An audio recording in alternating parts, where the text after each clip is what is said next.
Assalamualaikum warahmatullahi wabarakatuh.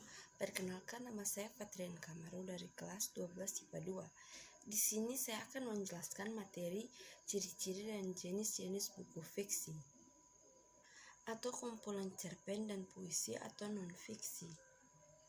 Pengertian ciri-ciri dan jenis-jenis buku fiksi. Kumpulan cerpen dan puisi non-fiksi. Buku fiksi adalah buku yang berisi cerita dan bersifat imajinatif, sedangkan buku non-fiksi adalah buku yang berisi kejadian yang sebenarnya. Ciri-ciri buku fiksi: yang pertama, menggunakan gaya bahasa, yang kedua, menggunakan kata-kata yang bersifat konotatif. Ciri-ciri buku non-fiksi sebagai berikut. Yang pertama, menggunakan banyak bahasa formal. Yang kedua, menggunakan kata-kata yang bersifat konotatif. Yang ketiga, berdasarkan fakta. Yang keempat, berbentuk tulisan ilmiah populer.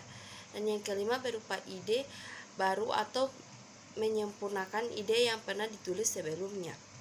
Sementara itu, buku yang termasuk buku fiksi sebagai berikut. Yang pertama, novel. Yang kedua, romantis. Yang ketiga, kumpulan cerpen. Yang keempat, kumpulan puisi. Yang kelima, drama. Berdasarkan isinya, buku non-fiksi dapat dibedakan sebagai berikut. Yang pertama, pengetahuan. Yang kedua, keterampilan. Dan yang ketiga, kepribadian. Unsur intrinsik buku fiksi. Tema adalah makna yang dikandung oleh sebuah cerita. Latar atau sering disebut landas tumpu cerita. Latar berkaitan dengan pengertian tempat, hubungan waktu dan lingkungan dan sosial. Penokohan adalah pelukisan gambaran jelas tentang seseorang. Sudut pandang adalah pengarang atau penulis menempatkan dirinya terhadap cerita yang dibuatnya. Sudut pandang pertama, sudut pandang orang ketiga, sudut pandang orang campuran. Amanat adalah pesan yang ingin disampaikan, itu adalah pesan moral. Unsur ekstrinsik buku fiksi. A. Bahasa. Bahasa merupakan sarana yang digunakan dalam karya sastra. B. Latar belakang pengarang. Latar belakang pengarang meliputi pemahaman terhadap sejarah hidup pengarang dan juga sejarah hasil karangan yang ditulis pengarang sebelumnya. Penilaian buku fiksi. Yang pertama, nilai kehidupan dalam buku kumpulan cerpen dan puisi. Cerpen merupakan karya sastra yang berbentuk fiksi. Sesuai namanya, cerpen merupakan kependekan dari cerita pendek. Akan tetapi, ukuran panjang pendek cerita memang tidak ada aturan pasti. Sebuah karya sastra termasuk cerpen yang mengandung nilai kehidupan yang berlaku dalam masyarakat. Cerpen tidak hanya menjadi hiburan, tetapi juga sebagai sarana kehidupan pembaca. A. Nilai moral. Nilai moral merupakan nilai kehidupan yang berkaitan dengan tingkah laku, akhlak, atau budi pekerti manusia dengan sesamanya. B. Nilai sosial.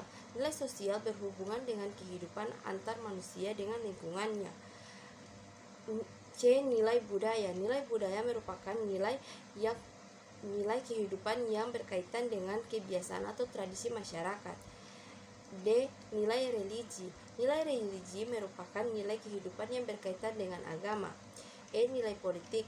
Nilai politik merupakan nilai kehidupan yang berkaitan dengan gejolak tata perintah di suatu daerah. Yang kedua, nilai kehidupan dalam buku non-fiksi. Nilai-nilai dalam buku pengetahuan harus mempunyai ciri khusus, yakni mengembangkan nilai-nilai moral dan budaya. Nilai-nilai dalam buku keterampilan. Yang pertama, memilih manfaat bagi kehidupan. Yang kedua, mengembangkan kecakapan hidup. Nilai buku kepribadian. Yang pertama, membangun mental dan emosi. Yang kedua, membangun pribadi. Yang ketiga, mendorong sikap empati dan apresiasi. Penilaian buku keterampilan fiksi dan non-fiksi. Yang pertama, pernyataan literal. Yang kedua, pernyataan interpretatif. Yang ketiga, pernyataan integratif. Yang keempat, pernyataan kritis. Dan yang kelima, pernyataan kreatif. Demikian penjelasan dari saya. Lebih dan kurangnya saya memohon maaf. Wabillahi taufiq wal hidayah. Wassalamualaikum warahmatullahi wabarakatuh.